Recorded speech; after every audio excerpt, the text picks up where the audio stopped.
Assalamualaikum warahmatullahi wabarakatuh. Alhamdulillahirabbil alamin wassalatu wassalamu ala asyrafil anbiya'i wal mursalin wa ala alihi wa sahbihi ajma'in. Allahumma nawwir bi kitabika absarana washrah bihi sudurana wasta'mil bihi abdanana wa atliq bihi alsinatana wa qawwi bihi jananana wa asli' bihi fahmana وقوي به عزمنا بحولك وقوتك فإنه لا حول ولا قوة إلا بك يا أرحم الراحمين.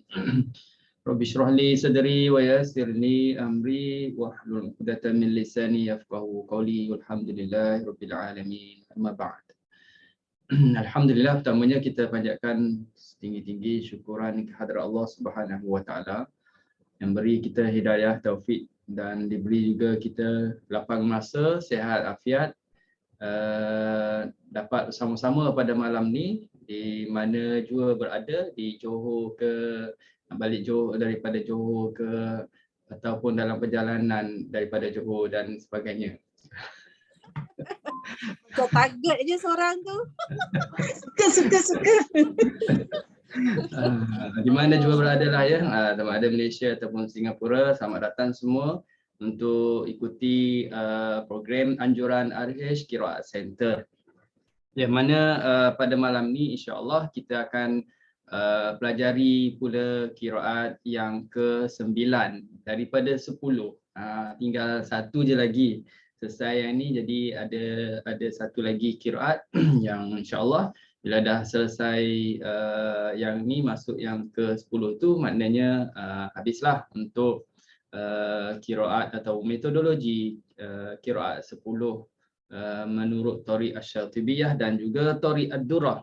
Jadi kita mulai malam ni mungkin paling banyak pun 3 kali pertemuan ataupun 2 kali pertemuan untuk perbincangan tentang qiraat Yaqub yang tak banyak sangat perbezaan ataupun tak ada banyak sangat perbincangan dalam usul Yaqub, walaupun ada perbincangan yang disentuh nanti, kebanyakannya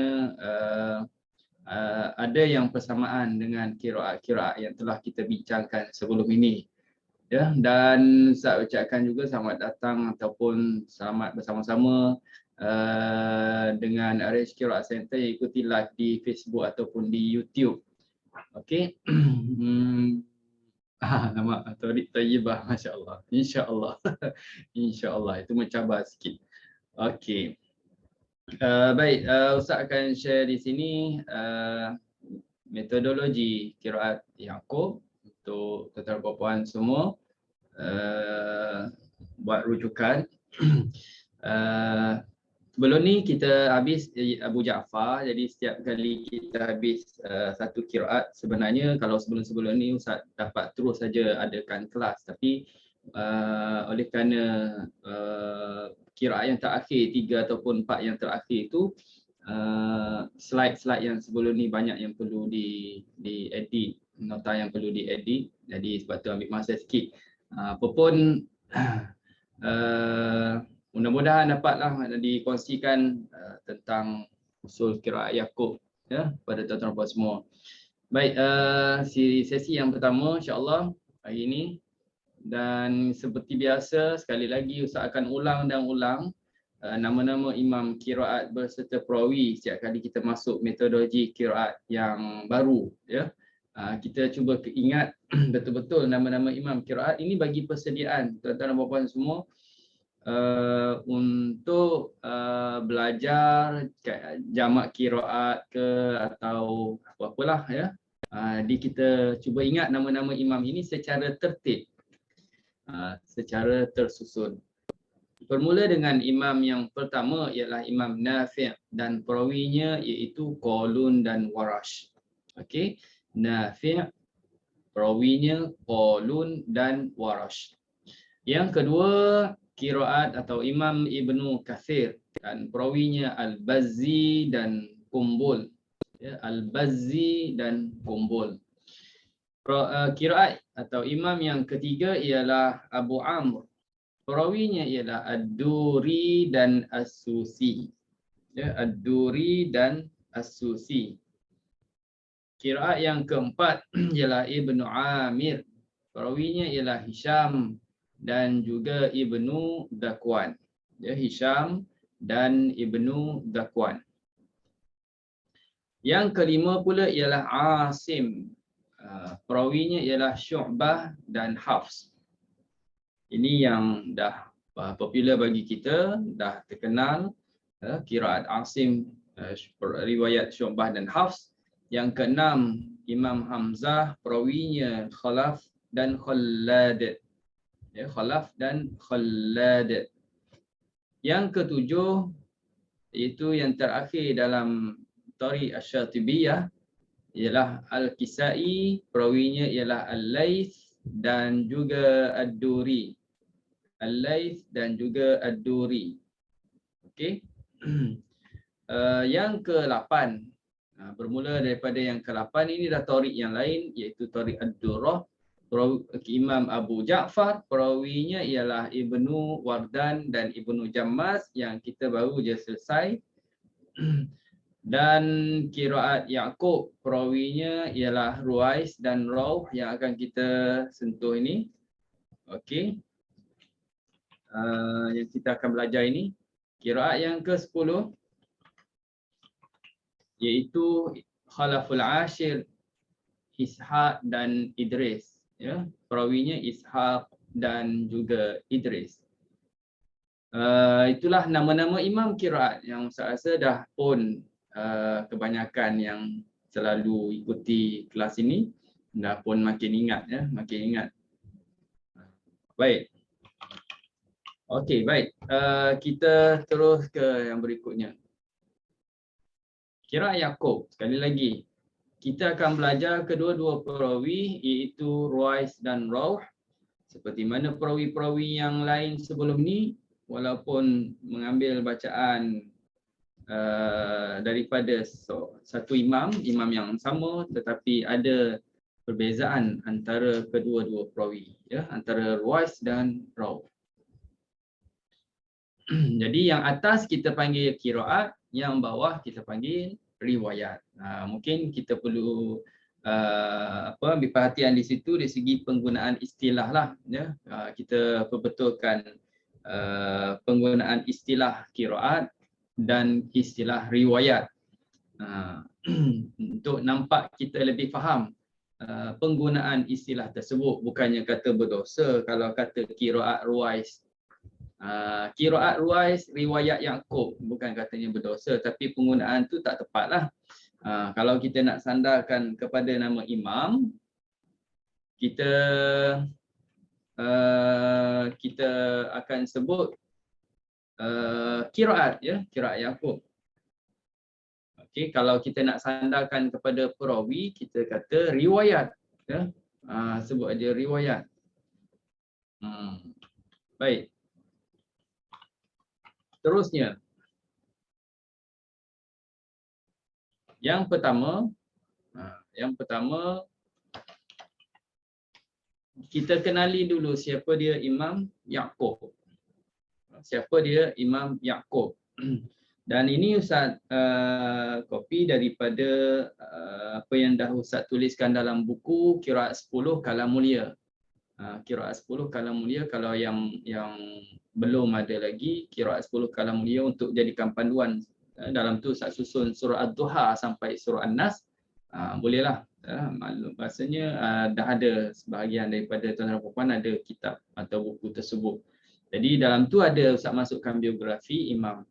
Jadi Ustaz copy je daripada situ. Okey. Siapa dia Imam Yaqub? Nama beliau ialah Yaqub bin Ishaq. Yaqub bin Ishaq bin Zaid bin Abdullah bin Abi Ishaq Al-Hadrami Al-Basri. Al-Hadrami Al-Basri. Maknanya Imam Yaqub ini merupakan imam qiraat di Basrah. Dan lahirnya pada tahun 117 Hijrah. 117 Hijrah. Dan Imam Yaqub merupakan seorang yang alim dalam ilmu qiraat, alim dalam bahasa Arab, fiqh, dan juga menjadi imam besar dalam qiraat selepas Abi Amr. Kita dah belajar pun qiraat Abi Amr Al-Basri. Nah, sebelum ni kan Al-Basri. Jadi dia Imam Yaqub ni merupakan imam selepas daripada Abi Amr. Dan beliau juga seorang yang thiqah. Thiqah maknanya seorang yang boleh dipercayai dan juga seorang yang soleh, seorang yang wara' dan juga seorang yang zuhud, ya. Seorang yang zuhud. Dan Abul Qasim Al-Hudali ceritakan dalam kitabnya yang bernama Al-Kamil tentang zuhudnya Imam Yaqub. Zuhudnya Imam Yaqub katanya selendang yang diletakkan di bahunya. Zuhud ni maknanya tak meletakkan dunia itu yang teratas. Ya. Maknanya satu hari dia letakkan selendang di bahunya telah dicuri semasa beliau mendirikan solat. Namun dia sedikit pun tak menyedarinya. Itu juga cerita tentang khusyuknya solat. Kita kalau solat belum tentu lagi dapat seperti itu. Entah-entah tisu yang letak kat depan mata pun dah perasan. Dah ambil orang pula tisu, padahal tisu je. Ya, yang harganya 20 sen. Ini selendang. Selendang yang diletak di bahunya tak dikesedar, tak disedari telah dicuri. Begitu juga apabila selendang tersebut dikembalikan semula kepadanya, dia pun masih tak menyedari apa yang berlaku ke atasnya disebabkan sibuknya beliau beribadat kepada Allah Subhanahu Wa Taala. Okey. Imam Yaqub mengambil bacaan daripada Abil Munzir Salam bin Sulaiman Al-Muzani dan Abi Yahya Mahdi bin Maimun yang bersambung sanad bacaan dengan Abi Musa Al-Ash'ari. Manakala Abu Musa pula mengambil bacaan daripada Rasulullah sallallahu alaihi wasallam. Itu nak ceritakan silsilah sanad ataupun pengajian beliau dengan gurunya yang bersambung kepada Rasulullah sallallahu alaihi wasallam. Beliau juga sempat berguru dengan Al-Kisai, imam yang kita dah belajar sebelum ni. Juga dia belajar daripada Imam Hamzah pun kita dah bincang tentang qiraat Hamzah, dan Muhammad bin Raziq daripada Asim. Maknanya murid kepada Imam Asim. Maknanya di kalangan imam-imam qiraat 10, kita dapati kalau kita baca biografi-biografi ini menunjukkan mereka di kalangan imam-imam qiraat yang tersenarai 1, 2, 3, 4, 5, 6, 7 itu menjadi guru kepada imam yang ke-8, ke-9 dan yang ke-10 sebenarnya. Ya? Ataupun di kalangan yang 7 itu sendiri ada yang bertelaki dengan imam-imam yang tersenarai juga dalam tu. Jadi dan selain itu juga mereka mengambil bacaan daripada guru-guru yang lain lah. Antara kitab karangan beliau ialah Al-Jami', ya. Al-Jami'. Al-Jami' dan yang terkandung dalamnya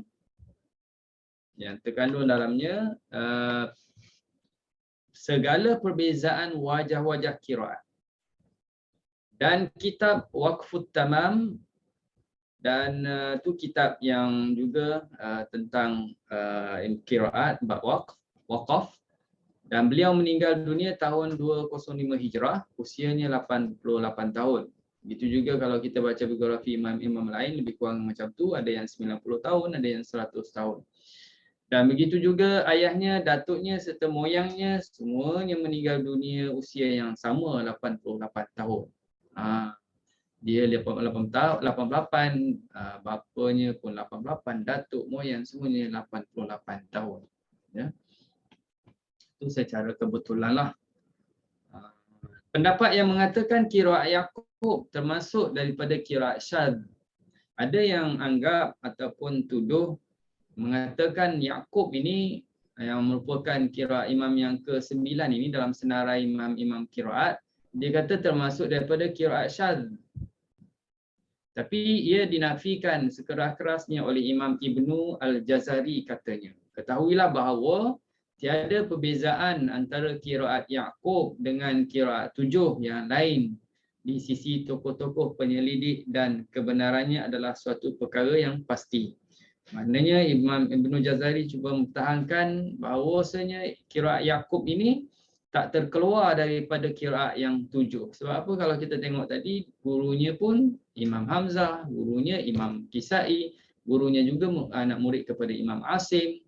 Jadi tuduhan yang mengatakan dia tersenarai dalam qiraat yang syadz itu adalah tak tepat. Bahkan dia tersenarai dalam qiraat yang mutawatirah yang bersambung sanad sampai kepada Rasulullah sallallahu alaihi wasallam. Okey. Perawinya kita dah sebut tadi, iaitu Ruwais dan Rawh. Ruwais dan Rawh. Boleh ya ingat nama-nama imam ni? Nama perawi ni Ruwais dan Rawh. Okey. Baik.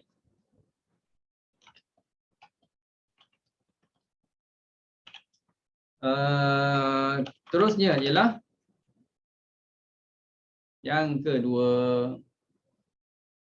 Okay, kita tengok yang kedua tentang bab basmalah. Bab basmalah bagi usul qiraat Yaqub.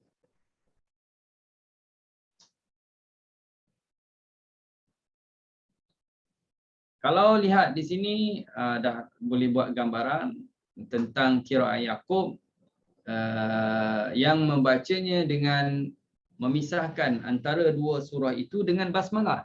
Ya. Dia pisahkan antara dua surah. Tentang bab basmalah ini kita bincangkan bagaimana kita nak sambung habis satu surah dan nak masuk surah yang baru. Jadi di sini jelas kepada kita tentang Imam Yaqub, dia pisahkan dengan basmalah. Ini satu wajah. Maknanya dalam bacaan dengan mengambil wajah basmalah ini, maka dia pecah pula kepada 3. Iaitu qat'ul jami'. Yang kedua, waqaf akhir surah. Kemudian sambung basmalah dengan awal surah. Yang ketiga, waslul jami'. Waslul jami'. Jadi 3 wajah ini rasanya tak asing dah bagi kita. Kalau lebih lagi kita yang belajar Tariq, kita belajar riwayat Hafs kan, tajwid riwayat Hafs, tajuk basmalah inilah yang disebut. Dan sebelum ni pun dah banyak dalam perbincangan metodologi qiraat pun ini jugalah yang kita sebut. Jadi dah rasanya dah boleh ingat. Kalau sebut aja dibaca dengan basmalah, maka jangan lupa 3 wajah ini yang boleh dibaca. Apa qiraat lah kalau dah ada basmalah. Baik. Dia ada juga wajah tambahan lagi daripada 3. Ya. Wajah tambahan daripada 3 iaitu pertamanya saktah, yang keduanya wasal. Kita boleh juga buat saktah, kita juga boleh buat wasal. Dan kedua-dua wajah ini adalah tanpa basmalah. Jadi untuk wajah saktah, untuk wajah wasal ni tak perlu lagi baca basmalah. Terus saja. Kalau kita ambil contoh yang selalu kita buat tu, akhir surah Al-Fatihah, ghairil maghdubi alaihim waladdallin, alif lam mim, terus sambung dengan surah Al-Baqarah misalnya, waladdallin, alif lam mim, tak baca lagi bismillah. Ataupun kita saktah waladdallin, alif lam mim, pun ia juga boleh baca macam tu tanpa basmalah. Okey. So totalnya adalah 5 wajah lah, ya, 5 wajah kalau kita nak gabungkan ke semua wajah-wajah yang kita bincangkan tadi, iaitu 3 wajah itu adalah isbat basmalah, manakala 2 wajah lagi adalah tanpa basmalah. Ya, Ustaz, nak tanya Ustaz. Ya, boleh. Wajah-wajah ni kita boleh pilih-pilih suka-suka ke Ustaz? Maksudnya kejap ni saya nak baca dengan basmalah, lepas tu yang ni saya nak wasal je lah, lepas tu yang berikutnya saya nak saktah saja. Ke kalau kita mula daripada awal sampai habis kita perlu menggunakan satu kaedah saja? Kalau kita nak ikutkan,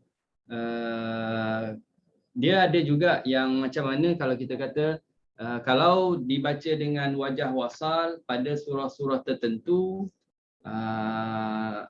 perlu baca dengan perlu baca dengan basmalah misalnya. Misalnya ada juga tempat-tempat tertentu yang kalau ambil wajah saktah kita perlu baca dengan basmalah. Itu contoh, sebagai contoh saja.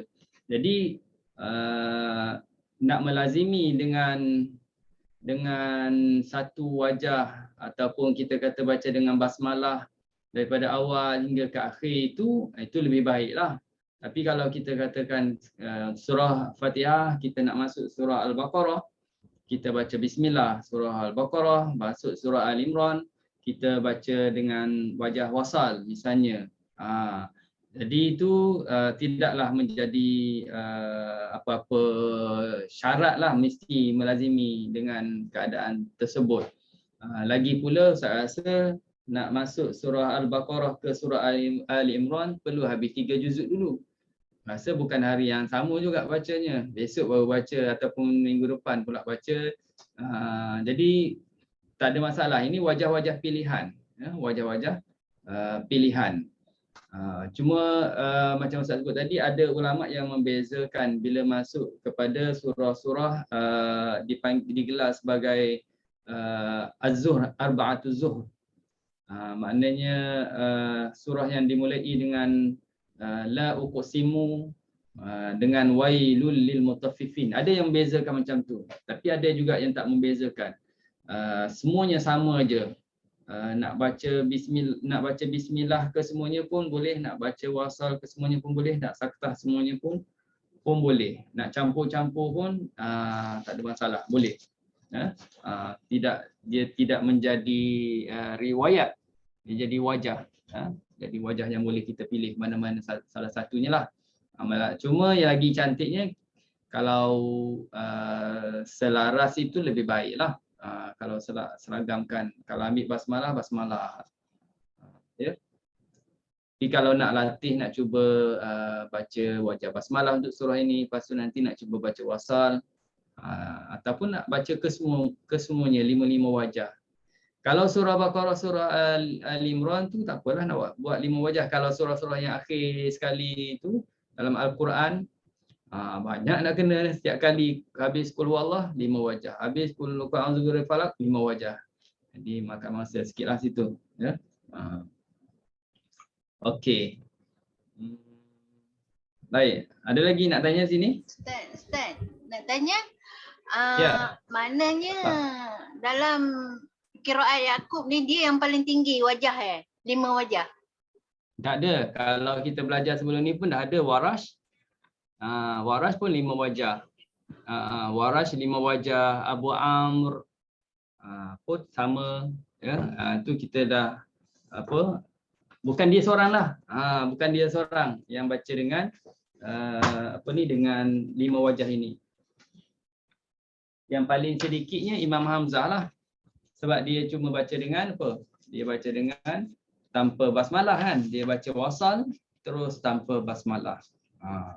Tapi yang 5 wajah ni ada beberapa imam yang sama cara bacanya. Okey. Baik. Ada lagi? Tak ada lah. Okey, terus kita pergi yang kedua. Ya. Yang kedua berkenaan dengan Ummul Quran. Ataupun yang ketiga lah. Tentang Al-Fatihah. Seperti mana yang kita ikuti metodologi sebelum ni pun, Ustaz masukkan Fatihah untuk di-highlightkan di sini. Senang saja untuk surah Al-Fatihah bagi qiraat Yaqub, ya. Surah Fatihah bagi qiraat Yaqub, tapi dia ada bezalah antara dua perawi itu, Ruwais dengan Rawh. Ya, Ruwais dengan Rawh ada perbezaan, iaitu kalau kita tengok yang Ruwais, kalimah alaihim dibaca alaihum. Alaihim dibaca dengan alaihum. Bahkan di mana-mana tempat dalam Al-Quran, alaihim ini semuanya dibaca alaihum. Ini rasa pun tak asing dah bagi kita sebab kita dah jumpa sebelum ni. Hamzah baca alaihum. Kita pun dah sebut tadi, Yaqub dia ambil dengan Imam Hamzah juga. Dalam dia biografi dia kan, dia sebut nama-nama guru dia. Jadi tak pelik, dia tak terkeluar daripada itu. Maknanya dia masih lagi dalam qiraat 7. Tak ada pula dia baca alaiham. Tak ada. Ya? Alaihum. Seperti mana Imam Hamzah. Manakala as-sirata dan sirata, as-sirata dan sirata, iaitu huruf sad, sama ada kalimah itu terdapat alif lam atau kita sebut makrifah, ataupun tak ada alif lam, nakirah, dibaca dengan huruf sin, as-sirata, ya, as-sirata dan sirata. Bahkan di mana-mana tempat dalam Quran semuanya baca macam tu, dengan tukarkan sad menjadi sin pada sebutan. Tulisan tak tukar, tulisan tetap ditulis dengan sad. Dari segi resamnya memang dikekal, apa-apa qiraat pun memang dengan sad dalam resam Osmaninya. Tapi dalam bacaan, ini baca dengan sin, ada imam yang lain baca dengan ismam, tapi ejaannya sama. Okey. Baik. Kalau kita tengok ni, Ustaz datangkan Ustaz kopi daripada mushaf Yaqub, PDF-nya. Kalau kita tengok di sini bagaimana ditulis penandaannya pada kalimah as-sirata dan sirata, dia letakkan sin atas sad. Ya. Dia letakkan sin atas sad. Jadi sin itu menunjukkan apa? Menunjukkan kena baca dengan sin lah, bukan maknanya kena baca dengan saktah. Kalau kita belajar simbol-simbol, tanda-tanda dalam Al-Quran, habis tak habis ilmu tersebut, separuh jalan je, mungkin kita akan tersalah atau tersilap faham. Ingatkan sin di sini seperti dalam surah Yasin, marqadina hadza. So di sini pun dia nak buat saktah juga, ihdinas siratal mustaqim. Jadi saktah juga.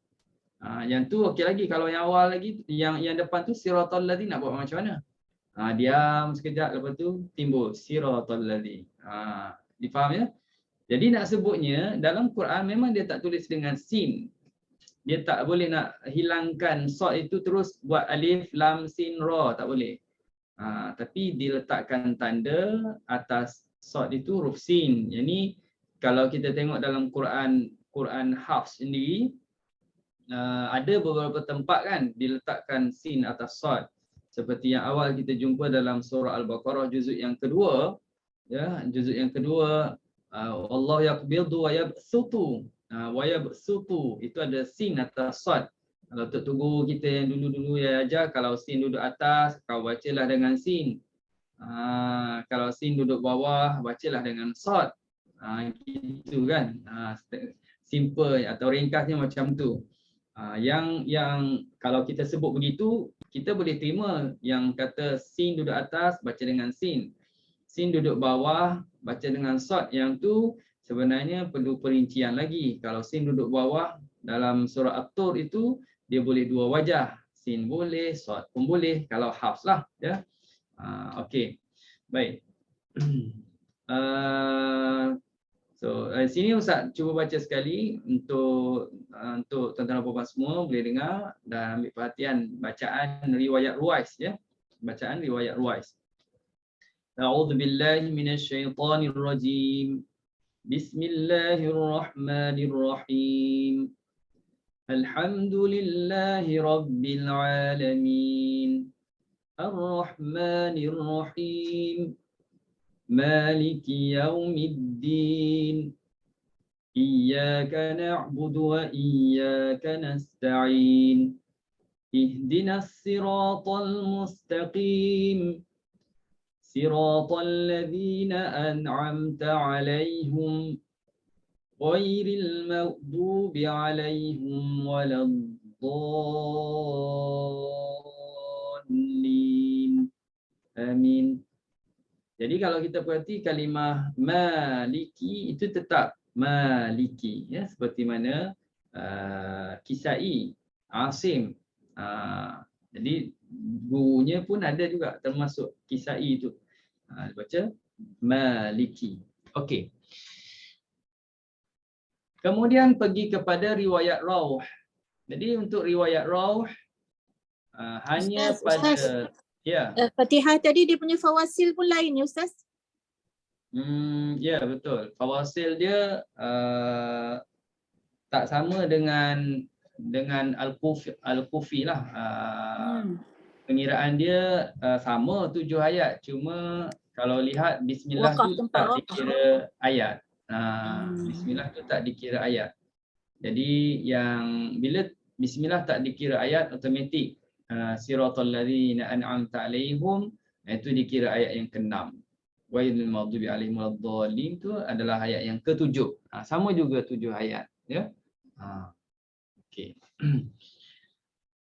Kalau Quran Hafs kita bismillah tu dah kira ayat, satu ayat atau ayat pertama. Maka siratal ladzina an'amta alaihim ghairil maghdubi alaihim waladdallin baru dikira satu ayat, ayat ke-7. Okey. Nah, ini dah saya sebut tadi, alaihim untuk riwayat Rauh dibaca alaihum. Di sini saja yang berbeza dengan riwayat Hafs. Pada sirata, ihdinas sirata, siratal ladzina, itu tak ada perubahan apa-apa, sama je. Okey. Ini saya kira dah samalah dengan apa ni Ruwais tadi, cuma ambil perhatian pada ayat yang ke-5 dan ayat yang ke-6 kekal dengan huruf shad. Baik. Habis. Untuk yang tu kita pergi yang keempat, mad dan qasr. Mad dan qasr panjang pendek. Perbincangan ini hanya melibatkan dua jenis mad saja, mad munfasil, dan kita masukkan kategori dalam mad munfasil juga termasuk mad silah tawilah. Yang kedua mad muttasil. Ya, yang lain tu tak dibincangkan sebab hukumnya sama dengan riwayat Hafs. Jadi tak susah sangatlah. So, pengertian mad seperti mana yang Ustaz dah bentangkan sebelum ini, kita sebut jugalah, ya. Ini senang je, ni copy paste saja. Mad bermaksud memanjangkan suara dengan salah satu daripada huruf mad yang 3, alif sebelumnya baris atas, waw mati sebelumnya baris di hadapan, ya mati sebelumnya baris di bawah. Apabila salah satu huruf ini bertemu dengan hamzah qata ataupun huruf mati, maka jadilah mad, ya. Dan manakala istilah qas, ini nak buat perbezaan antara mad dengan qas, ya. Yang qas ini maksud memanjangkan huruf mad, kadarnya mad asli, itu 2 harakat tanpa sebarang penambahan ke atasnya. Nah, itu maksudnya qas. Maknanya 2 harakat. Cuma Ustaz pernah sebut juga sebelum ni, hati-hati istilah qas juga. Istilah qas juga kalau kita baca buku bahasa Arab, istilah ini diguna pakai juga kepada keadaan yang mana tak ada mad langsung. Ya, tak ada mad langsung, dia guna istilah qas juga. Jadi kena faham, kena tengok betul-betul, takut tersilap faham. Bukan secara 100% tu perkataan qas bermakna 2 harakat, tak juga. Bergantung kepada huraian dalam kitab-kitab, ya. Okey. Baik, yang pertamanya mad muttasil. Untuk qiraat Yaqub ini, mad muttasil senang saja dibaca dengan 4 harakat. 4 harakat. Ja'a. Seperti yang mana kalau kita senaraikan dalam qiraat 7 itu, yang baca dengan 4 ramailah, ya. Sebab tolak warash dengan hamzah je, yang lain semua 4. Itu senangnya. Nak ingat satu persatu tu mungkin susah, tapi kita tolak yang sedikit, 2 aja, iaitu warash dengan hamzah, bacanya 4 harakat. Baik, itu apabila salah satu daripada huruf mad bertemu dengan huruf hamzah qata dalam satu kalimah. Misalnya tadi kita dah sebut alif bertemu dengan hamzah dalam kalimah yang sama. Ini nak lebih kita faham betul-betul, boleh kenal betul-betul. Ini mad muttasil namanya ya. Sebab kita dah berada pada qiraat yang ke-9. Jadi harapnya kita dapat faham betul-betul, dapat kenal betul-betul mana satu mad muttasil, mana satu mad munfasil. Ya. Kalau katakan habis qiraat ini 10, habis qiraat 10 yang kita dah belajar tapi belum kenal lagi, jangan bimbang. Kenali lagi sampai kenal betul-betul ya. Okey. Maknanya habis yang Syatibi dengan Durrah belum dapat kenal betul-betul, masuk Thayyibah pula. Mudah-mudahan dapat pula kenal daripada situ ya. Okey. Yang kedua mad munfasil. Ini mad munfasil terjadi bila salah satu daripada huruf mad yang terletak di akhir kalimah bertemu dengan hamzah qata' awal kalimah berikutnya. Ini definisinya. Ya, mad berada akhir kalimah. Huruf mad tadilah kita sebut alif atau waw ataupun ya. Dia jumpa hamzah qata' awal kalimah berikutnya. Jadi Imam Yaqub ni baca dua saja. Dua harakat saja. Sama dengan qiraat yang kita baru selesai sebelum ni, Imam Abu Ja'far kan. Mad munfasil dua harakat saja. Jadi mad munfasil ni dia kena hafal lebih sikit daripada mad muttasil. Mad muttasil senang saja sebab tolak warash dengan hamzah semuanya baca 4. Okey. Tapi kalau mad munfasil ni ada imam yang baca dua harakat sahaja, ada imam yang baca dengan 4 harakat sahaja, ada imam yang baca 2 boleh, 4 pun boleh, ada imam yang baca dengan 6 harakat sahaja. Jadi situ perlu hafal lebih sikitlah untuk mad munfasil. Tapi untuk ini tuan-tuan dan puan-puan cuba ingat betul-betul Yaqub 2 harakat saja. 2. Seperti mana yang orang dalam ni tunjuk. Okay. Ini contohnya ya, inna a'tainaka. Walaupun kita guna Quran hafs misalnya, tapi kalau kita kenal betul-betul mad munfasil, kita dapat bezakan dengan mad muttasil, insya-Allah tak ada masalah. Tapi kalau kita tak kenal betul-betul mad munfasil, guna Quran Yaqub, insya-Allah selamat. Sebab dia kalau mad munfasil dia tak ada tanda mad. Ya, mad munfasil tak ada tanda mad. So kita baca pendek ajalah. Inna a'tainaka. Tapi yang ini Ustaz copy daripada Quran hafs, maka ada tanda atas alif tu, tanda macam kening gitu. Walaupun ada tanda mad macam tu atas alif, tapi kita belajar Yaqub pendek jelah. Inna a'tainakal kautsar, pendek je. Ya. Okey. Maknanya kita tak bergantung sangat pada penandaan-penandaan tersebut kerana kita boleh faham, boleh kenal. Okey, yang ini Ustaz pun dah copy seperti slide-slide sebelum ni, nak ceritakan sebagai ulang kaji pada tuan-tuan semua tentang mad munfasil ini. Senang kita nak kenal mad munfasil bila ada huruf mad bertemu hamzah atas alif. Hamzah berada di atas huruf alif ataupun hamzah berada di bawah huruf alif. Itu ciri-ciri kita boleh kenal ia adalah mad munfasil. Tapi hati-hati, di sana ada juga dia letakkan hamzah atas huruf alif, dia bukan mad munfasil. Ini dalam surah Al-Maidah, tuan-tuan dan puan, lihat dalam ayat 29, walaupun dia letak atas alif, dia adalah mad muttasil. Allahu Akbar. Sekejap azan.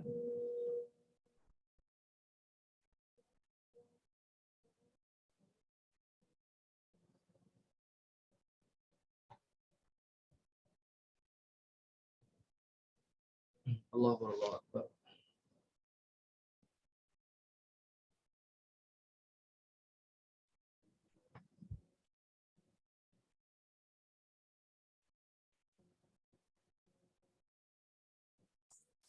Ke surat 112 Ustaz. Ya, 112. Sekejap azan. Masyaallah.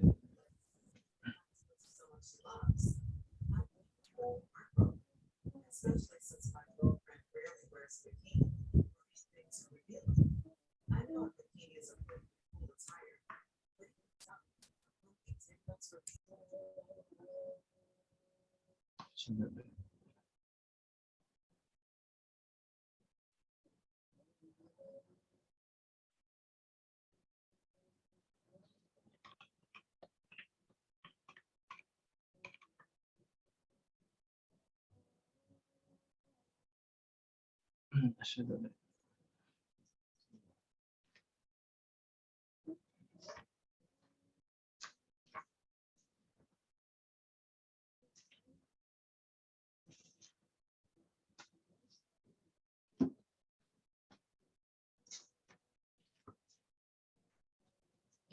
أشهد أن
اللهم والصلاة القائمة سيدنا محمد الواصلة والفضيلة والشرف والدرجة العالية الرفيعة وبعث مقام محمود.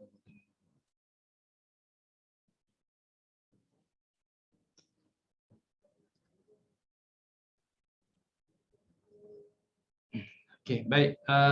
Terus kita pergi ke berikutnya. Saya kira yang ini pun adalah sebagai contoh-contoh mad munfasil.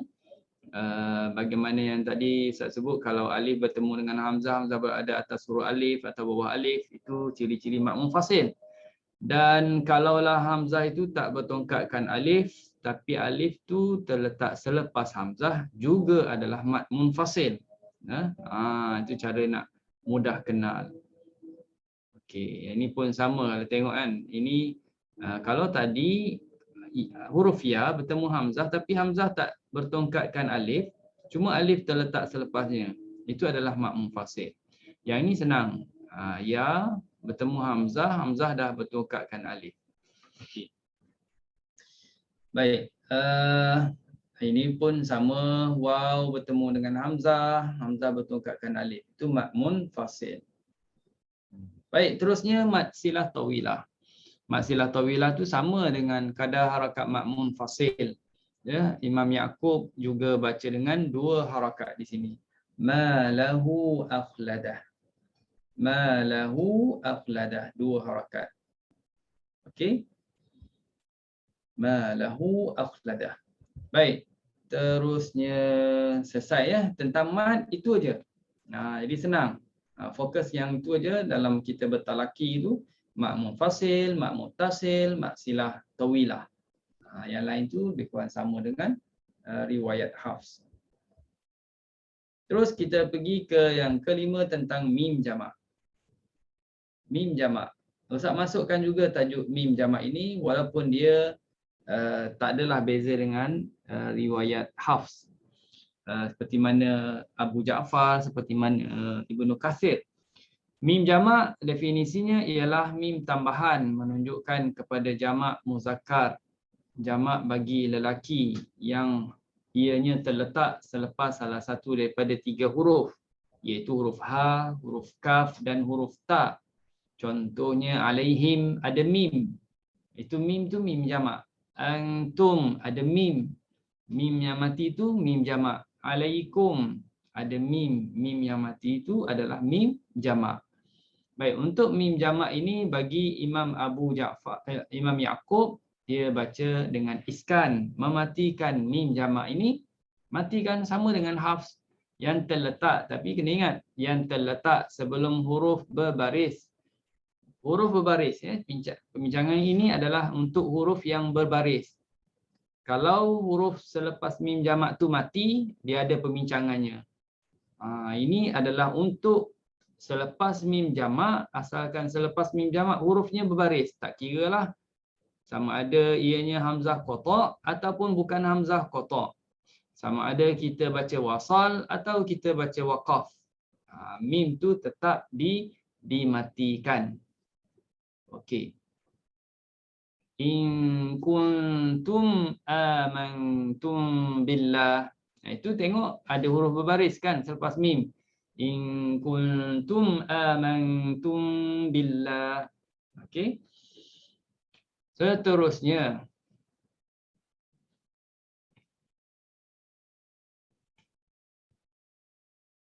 Habis tajuk itu, yang baru pula ha dhamir. Ha dhamir campur mim jamak. Sengaja didatangkan mim jamak supaya faham, supaya kenal betul-betul mim jamak kerana ada kaitan. Dia ada kaitan dengan hukum apabila ha dhamir bertemu dengan mim jamak. Ha dhamir bertemu dengan mim jamak. Bagi Imam Yaqub, dia baca ha dan mim jamak ini dengan baris bawah. Ha dah baris bawah. Mim yang kita tengok dalam Quran biasa baris depan. Biasa baris depan. Kalau depannya huruf mati, biasa mim tu baris depan.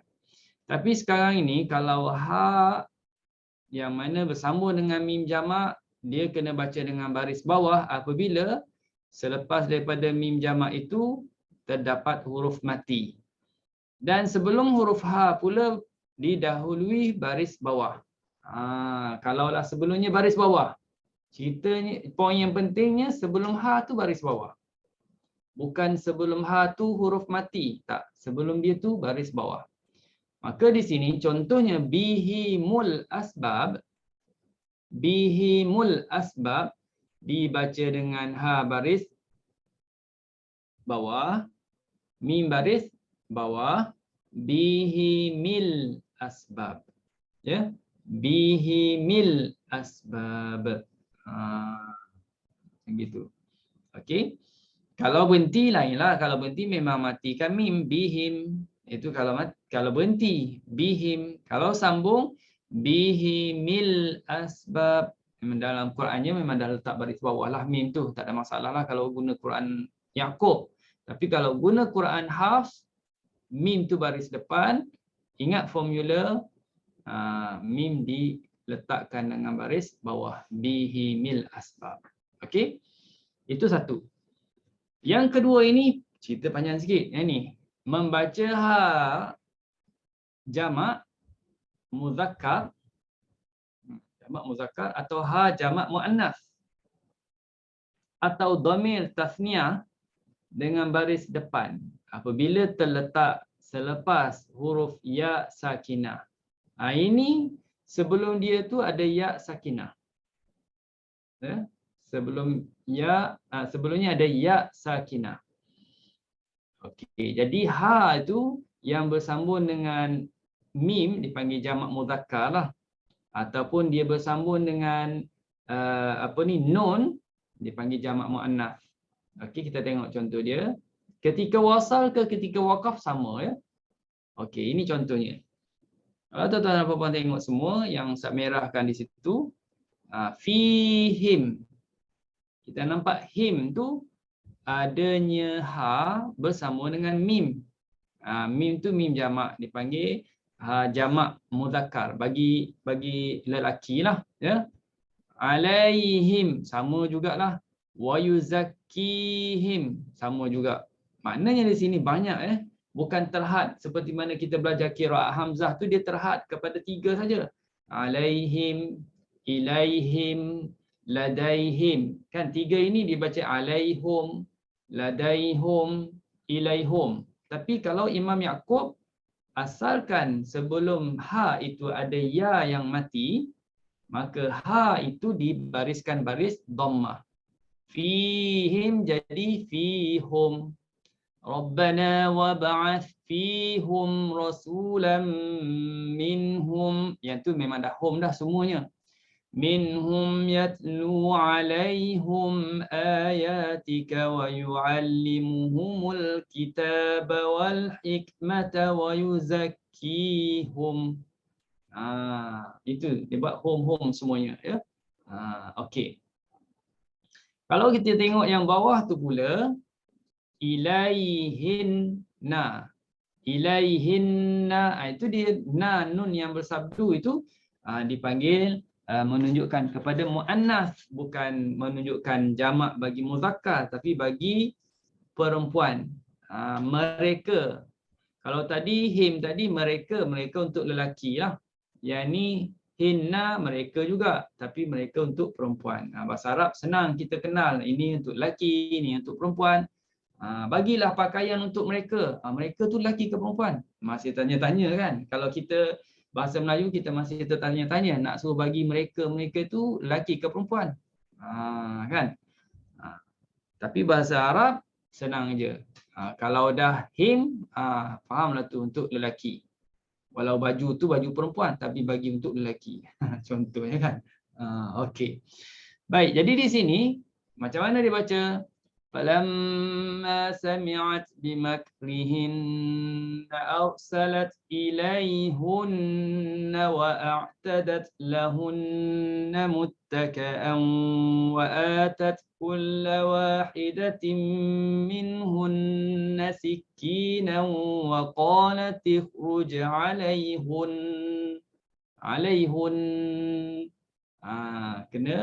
Kena baca dengan baris depan.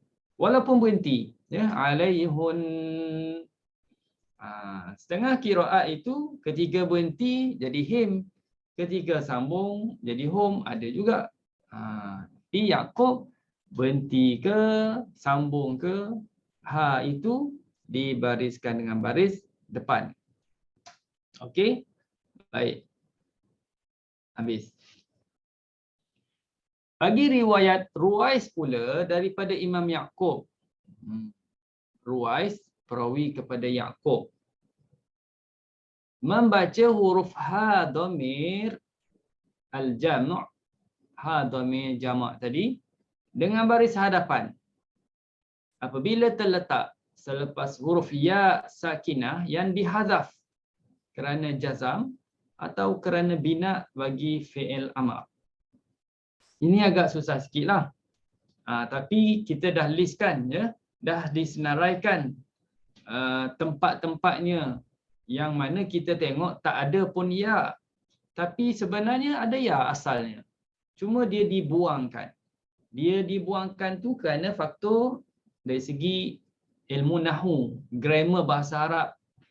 Kerana keadaan-keadaan tertentu, sebab-sebab tertentu, ya itu dibuang. Okey? Pada penulisan tak ditulis pun ya. Jadi mungkin kita kata susah sikit lah.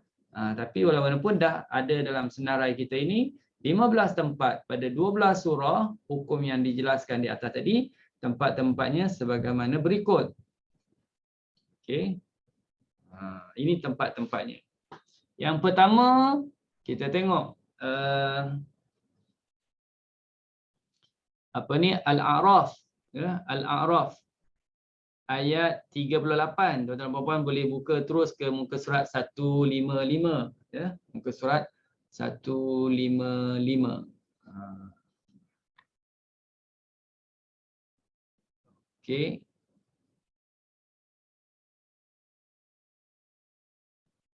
Jumpa cari.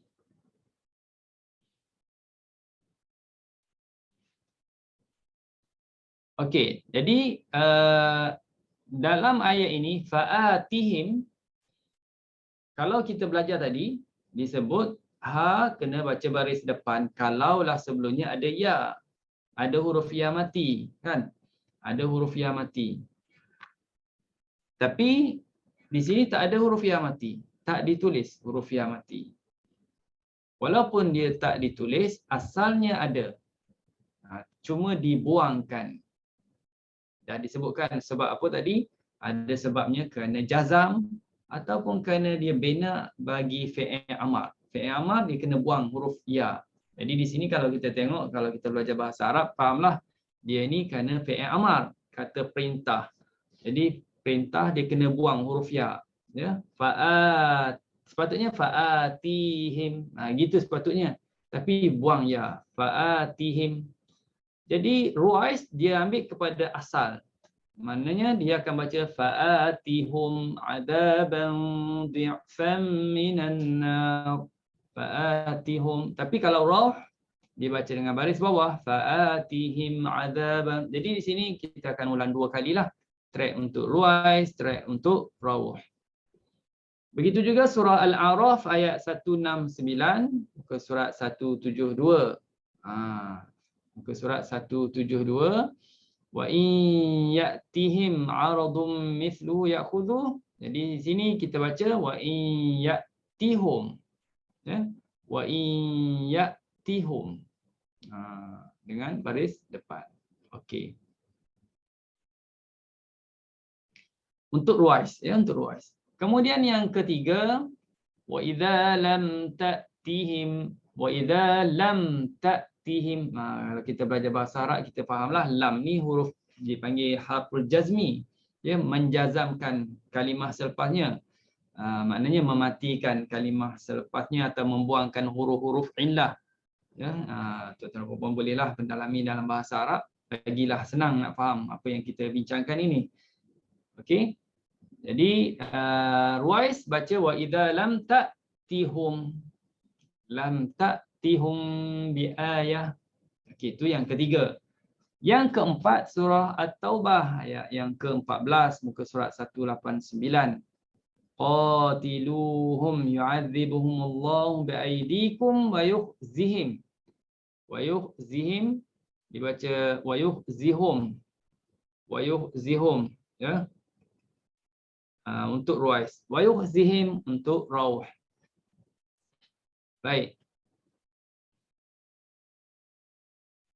Kemudian surah At-Taubah ayat 70 muka surat 198. Alam ya'tihim. Alam ya'tihim.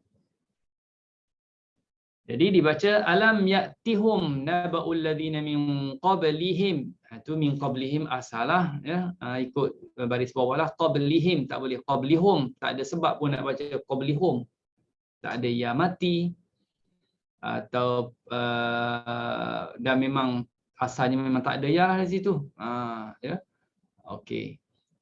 Yang keenam bal kadzabu bima lam yuhitu bi'ilmihi wa lamma ya'tihum ta'wiluh.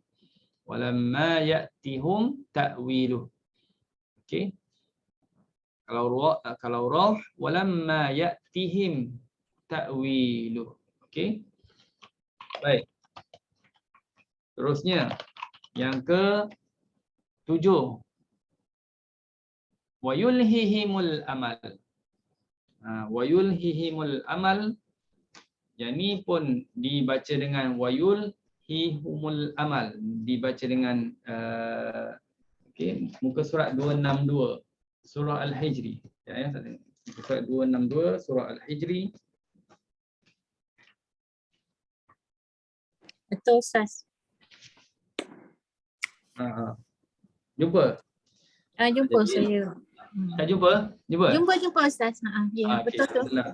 Jadi dibaca wa yulhihumul amal seperti mana apa ni yang kita dah jelaskan sebelum ini. Dan kalau kita tengok di sini juga kalau baca Imam Rawh tu macam kita sebut tadi lah, dibaca dengan baris bawah kan, wayulhihim, tapi kembali kepada yang kita sebut dibaca dengan baris bawah. Okey. Kalau berhenti pun sama. Kalau kita berhenti juga dibaca dengan macam mana kalau berhenti? Wayulhihum. Hum juga Ustaz. Wayulhihum kalau berhenti. Kalau rauh tadi wayulhihim. Hihim. Cuma kalau sambung Royce kita dah sebut wayulhihumul. Kalau rauh Wayulhihimil untuk Wayulhihimil amal. okey, kalau rauh wayulhihimil amal. Nah, yang telah kalau rauh dia berhenti wayulhihim ke wayulhihum? rauh. Kalau Rauh. rauh wayulhihim. Wayulhihim. Wayulhihim. Ya. Ruwais aja wayulhihum kalau berhenti. Okey. Kalau ruwais berhenti ke wasal ke dia tetap wayulhihum. Okey. Ini ambil perhatian ini supaya kita tanda supaya tak berlaku kesilapan sini. Terusnya yang ke-8 awalam ta'tihim. Jadi sama ta'tihum untuk ruwais, ta'tihim untuk rawah. Yang ke-9 surah An-Nur, iaitu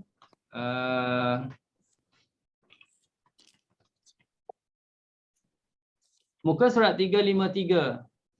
353 in yakunu fuqara yu'nihimullah. Jadi ruwais yu'nihumullah. Yu'nihumullah. Kalau waqaf pun yu'nihum. Beza dengan raw yu'nihim. Ya, kalau sambung macam yang kita dah bincangkan tadi jugalah. Depannya ada huruf yang mati yu'nihimillah. Ini baris bawah. Okey. Surah Al-Ankabut. Surah An-Nur tu kalah muka surat Ustaz 354. 354 Saya cari 353 tak jumpa. 354 ke atas. 354. Saya cari. 35. Pandang sebelah. Kita baca satu muka surat baru perasan tak ada. Ya. 353 354. 354 Ustaz. Ke atas tu ni umul. Okey. Kena betulkan 354. Okey, saya betulkan terus. Yakub lah. Kalau Quran Ustaz tengok. Quran Hafs tu. Quran Hafs 354. Yakub memang muka surat 354. Okey. Kak Nafisah. Okey. Ni nak cari penulis muka surat ni tak nampak pula dalam ni. Tak masuk ke. Tak dengan A ke Ustaz juga? Ya. Start nama dengan A. Ada assistant tak masuk. Okey. Sempat cari muka surat, suruh dia carikan. Okey. Baik. Terusnya yang berikutnya surah Al-Ankabut, muka surat 302 ya. 302. Eloklah tuan-tuan dan puan-puan pun juga cari, kalau silap terus bagi tahu. Silap tu Ustaz, itu Akafi tu. Oh, dia tulis Al-Ankabut Tapi yang betulnya apa? Ankabut lah kan? Surah muka surat 302. Surah Al-Kahfi ni, surah 302. Sekejap Ustaz, tak ada yakfihim tu. Tak ada Ustaz, dia lebih Tak ada yakfihim, mungkin dia Ankabut Ustaz. Muka surat yang Apa? Sekejap, Surah Al-Ankabut. Tu surah Al-Kahfi. Jadi pun sama, 3 muka surat Muka surat, cuba tengok muka surat dalam surah Al-Ankabut.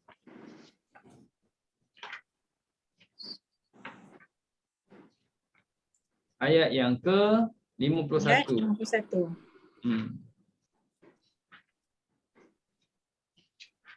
402 kot.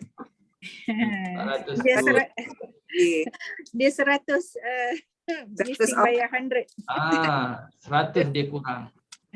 Sebab atas pun 3 402 lah. Ustaz. Atas 3, bawah pun dia nak 3 juga. Okey, kita letak 4. Okey. Baik, terusnya. Jadi yang ini awalam yakfihim, yakfihum lah, ruwais. Ruwais yakfihum. Seterusnya surah Al-Ahzab 427. Rabbana atihim. Rabbana atihim dhi'fain. Rabbana atihum dhi'fain. Kemudian yang ke-12 surah As-Saffat ayat yang ke-11 muka surat 446. Fastaftihim, dibaca fastaftihum. Fastaftihum. Okey. Wasal ke waqafus sama. Terusnya yang ke-13 muka surat 451. Tengok 451. Ayat yang ke-149 fastaftihim juga. Fastaftihim ali rabbikal banat walahumul banun. Dibaca fastaftihum ali rabbikal banat walahumul banun. Okey, baik. Surah Ghafir ayat 7 muka surat 467. Waqihim adzabal jahim. Dibaca waqihum adzabal jahim untuk ruwais, waqihim untuk raw. Dan yang akhirnya 468 ayat yang ke-9. Waqihimus sayyiat, dibaca waqihumus sayyiat dan waqihimis sayyiat bagi raw. Waqihumu as-sayyiat, waqihumus sayyiat untuk ruwais. Jadi itu 15 tempat yang mana kita dah siap tanda awal. Jadi tak bimbanglah kalau jumpa nanti masa talaki, ingat balik apa yang telah kita bincangkan sebentar tadi. Ya. Kalau boleh ingat 15 ni baguslah. Boleh ingat, boleh hafal 15 ni, alhamdulillah. Kalau boleh ingat, kalau tak boleh ingat, tanda siap awal-awal. Okey. Al-ilmu fil kutub, kan? Dalam kitab aja semua ilmu. Beza dengan yang Guna dulu. je Mushaf Yaqub Ustaz, dah tukar dah. Kalau Mushaf Yaqub dekat tepi tu dia tulis kan? Dia dah ditulis, dia bagi tahu. Dia kata Rauh baca. Royce baca. Jadi Mushaf Yaqub ada kan? Mushaf Yaqub ada Ustaz. ada. Jadi yang belum ada tu ada-adakan dululah. Boleh tanya Datin ada Mushaf dengan dia, rasanya ada. Ustaz pun baru-baru jumpa juga. Ya, dulu-dulu masa mengaji susah nak cari Quran Yaqub. Okey, habis itu yang ke-7, mungkin ni tajuk yang akhir kita masuk sikit tentang dua hamzah, ya, tentang dua hamzah dalam satu kalimah. Mungkin sempat masuk sikit dua hamzah dalam dua kalimah. Baik, untuk dua hamzah dalam satu kalimah seperti biasa definisinya tentang pertemuan dua hamzah ini dimaksudkan ialah kedua-dua hamzahnya adalah terdiri daripada hamzah qata'. Ya, hamzah qata'. Kedua-duanya adalah hamzah qata'. Okey. Hamzah pertama semestinya berbaris di atas yang merupakan hamzah istifham. Kita kena faham yang duduk di awal itu mesti berbaris di atas. Kita tak akan jumpa dalam kalimah yang mana awal tu baris bawah atau awalnya baris depan. Dia mesti baris atas dan itu dikenali sebagai hamzah istifham. Manakala untuk yang hamzah kedua itu dia boleh apa? Dia mungkin baris atas, mungkin baris bawah, mungkin baris depan. Ada 3 keadaan lah, 3 pattern untuk hamzah yang kedua. Baris atas misalnya a'anza'tahum, baris bawah innaka, baris depan a'unabbi'ukum, ya, a'unabbi'ukum. Okey. Baik, kemudian jadi sini a, ai ataupun au. Hukum bacaan bagi Yaqub, kita tahu ruwais dengan rawh. Jadi di sini kita fokus kepada ruwais sahaja kerana rauh tu sama dengan hafs. Ya, di mana ruwais pada ketiga-tiga keadaan di atas dibaca dengan tashil hamzah kedua. Kita tashilkan hamzah yang kedua. Dan kita tanpa idkhal alif. Tashil dan jangan masukkan alif. Tak seperti mana kolun. Ya, tak macam kolun ataupun Abu Amr. Tak ada idkhal alif. Ya. Manakala bagi rauh tadi kita dah sebut dia baca dengan tahqiq pada kedua-dua hamzah tersebut. Jadi contohnya innal ladzina kafaru sawa'un 'alaihim a'anzartahum. Ada perkataan a'anzartahum. Maka kita tashilkan di situ. Innal ladzina kafaru sawa'un 'alaihim a'anzartahum. Alaihim dah bincang tadi. Alaihim ahanzartahum am lam tunzirhum la yu'minun. Ya, ahanzartahum. Okey. Kemudian aifkan alihah. Aifkan alihah dibaca tashil juga. Aifkan alihatan dunallah. Aifkan alihatan dunallahi turidun. Okey. Tashil juga. Baik, itu. Yang seterusnya ialah a'unabbi'ukum. Kalau tadi contoh baris atas, bawah pun ada, ini baris depan. Baris depan huruf kedua. Qul a'unabbi'ukum, qul a'unabbi'ukum. Baca ruwais. Qul a'unabbi'ukum bi khairin min dzalikum.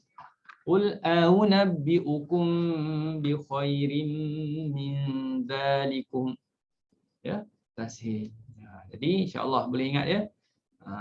Cara bacanya gitu untuk ruwais, Jadi kalau kita telaki Yaqub dua kalilah kita ulang di sini. Track ruwais dan track rauh. Yang jadi pilotnya ialah ruwais. Okey. Ini panjang sikit ceritanya. Tentang bagaimana kalau katakan dalam ayat itu terdapat dua istifham. Kita sebut sebagai istifham berulang-ulang. Ya, sama ada dihimpun dalam ayat yang sama atau pada dua ayat berturut-turut. Maka bagi qiraat Yaqub untuk keadaan ini adalah sebagaimana berikut. Untuk Yaqub ya, sebagaimana berikut. Ada 9 tempat yang di mana dalam Al-Quran dibaca pada tempat pertama istifham, manakala tempat yang kedua dibaca dengan khabar. Okey. Tempat pertama istifham, tempat kedua khabar. Ini kalau kita bandingkan dengan riwayat Hafs lah. Sebab Hafs dua-dua baca dengan istifham. Tapi Yaqub dia pilihnya ialah pertama tu istifham. Yang kedua tu dengan khabar. Maksudnya ialah tempat pertama dikekalkan dua-dua hamzah. Tempat kedua buang satu hamzah. Jadi kalau tengok contoh ayat ini surah Ar-Ra'd. Ya, surah Ar-Ra'd. Tuan-tuan apa-apa boleh rujuk balik dalam buku Ustaz. Dalam buku qiraat Hamzah pun ada. Buku riwayat Waras pun ada, buku riwayat Qalun pun ada, senarai senarai ayat-ayat yang ada hamzah istifham berulang-ulang. Yang sama juga ya. Pusing yang ini je, 11 tempat ini je. Cuma berbeza qiraat. Yang ni kedua-duanya baca istifham. Yang ni pula istifham pertama, khabar yang kedua. Yang tu pula terbalik, khabar pertama, istifham yang kedua. Jadi Yaqub istifham pertama, khabar yang kedua. Maknanya apa? Jadi dua hamzah pada tempat pertama tu dikekalkan. Wa in ta'jab fa'ajabun qawluhum aidha. Tu ada dua hamzah. Aidha kunna turaban inna. Turaban inna. Ada satu je. Turaban inna. Walaupun di situ ada dua, tapi kita tahu dalam bacaan Yaqub dia pakai satu hamzah je. kunna turaban inna, buang yang hamzah baris atas tu. Kerana itu adalah hamzah istifham, buang istifham jadilah khabar ya. Okey. Jadi walau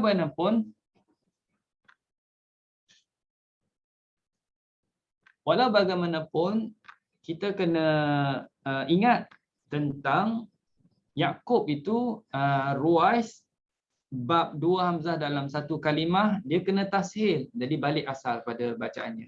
Kalau baca ruwais dengan bentuk istifham, jangan lupa kena tashil. Wa in ta'jab fa'ajabun qawluhum aidza kunna turaban inna lafi khalqin jadid. Ulang sekali lagi untuk rawh. Wa in ta'jab fa'ajabun qawluhum aidza. Kita baca clear bunyi kedua-dua hamzah tu. Aidza kunna turaban inna lafi khalqin jadid. Okey. Seterusnya yang kedua surah Al-Isra ayat 49. Ini tak sempat nak cari muka surat ya. Tuan-tuan buat carilah. Muka surat berapa? Ayat 49 surah Al-Isra ya. Wa qalu aidza, tashil terus untuk ruwais. Wa qalu aidza kunna 'idhaman wa rufatan inna, pakai satu je hamzah. Wa rufatan inna lamab'utsuna khalqan jadida. Kemudian rauh. Wa qalu aidza, clearkan bunyi hamzah. Aidza kunna 'idhaman wa rufatan inna, satu hamzah je. Okey, yang ketiga surah Al-Isra juga ayat 98. Dzalika jazaa'uhum bi annahum kafaru bi ayatina wa qalu aidza, ya, aidza kunna 'idhaman wa rufatan inna lamab'utsuna khalqan jadida. Okey, itu ruwais. Rauh wa qalu aidza, ya, cerita sama je. Kemudian yang keempat, qalu aidza, aidza mitna, surah Al-Mu'minun ayat yang ke-82. Aidza mitna wa kunna turaban wa 'idhaman inna. Penting kita ingat satu hamzah dah dibuang. Wa 'idhaman inna lamab'utsun. Okey, itu yang keempat. Yang kelima surah As-Sajdah. Wa qalu aidza, baca ruwaisnya aidza, baca rauhnya aidza. Jadi bila ada pendedahan seperti itu, ini baca tashil, yang ni baca tahqiq, kita dapat sempurnakan cara sebutan tashilnya macam mana, tahqiqnya macam mana, ya. Jelaskan bunyi. Kalau tahqiq, wa qalu aidza dhalalna fil ardi inna lafi khalqin jadid. Okey, surah As-Saffat ayat yang ke-16. Aidza mitna, bacanya aidza mitna wa kunna turaban wa 'idhaman inna lamab'utsun.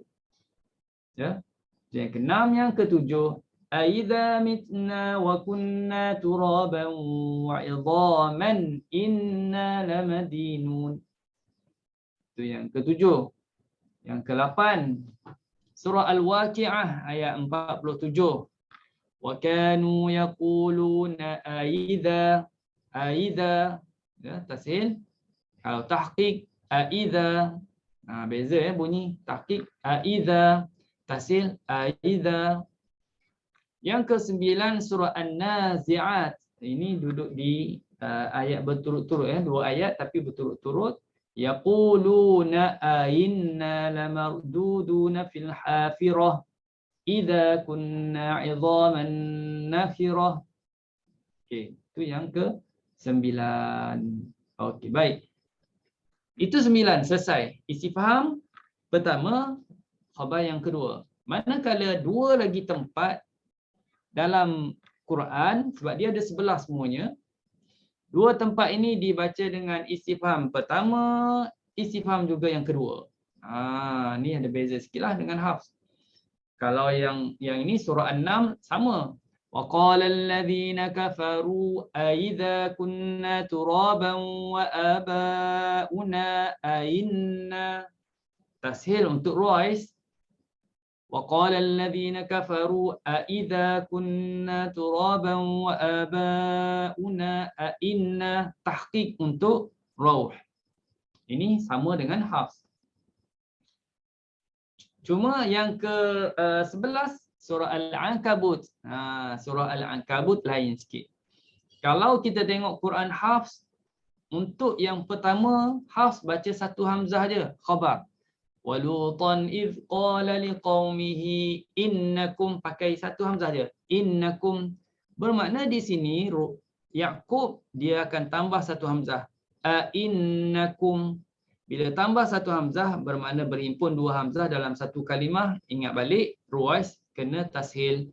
Ainnakum lata'tunal fahishata ma sabaqakum biha min ahadin minal alamin. Seterusnya, ainnakum. Kekalkan juga dengan istifham. Ainnakum lata'tunal rijal. Ya? Okey, baik. Alhamdulillah. Habis. Yang ke-11 itu selesailah, ya. Apa yang kita bincangkan pada malam ini berkenaan dengan metodologi qiraat Yaqub. Banyak juga yang ini kita bincang bab basmalah.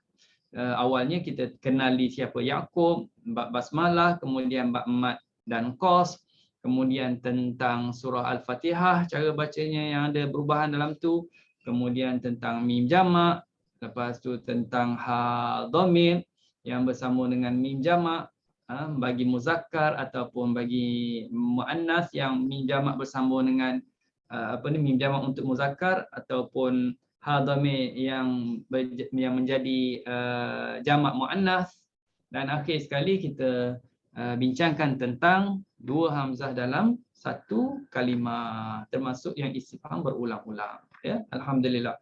Jadi insya-Allah tuan-tuan dan puan-puan semua, kita akan sambung lagi untuk pertemuan yang seterusnya, metodologi qiraat Yaqub, perbincangan yang akan datang insya-Allah, ya. Setakat itu dulu, wallahu a'lam bissawab. Bismillahirrahmanirrahim. Alhamdulillahirabbil alamin, wassalatu wassalamu ala asyrafil anbiya wal mursalin wa ala alihi wa sahbihi ajma'in. Allahumma arhamna bil Qur'an waj'alhu lana imaman wa nuran wa hudan wa rahmah. Allahumma dzakirna minhu ma nasina wa 'allimna minhu ma jahilna warzuqna tilawatahu ana al-lail wa atraf an-nahar waj'alhu lana hujjah ya rabbal alamin.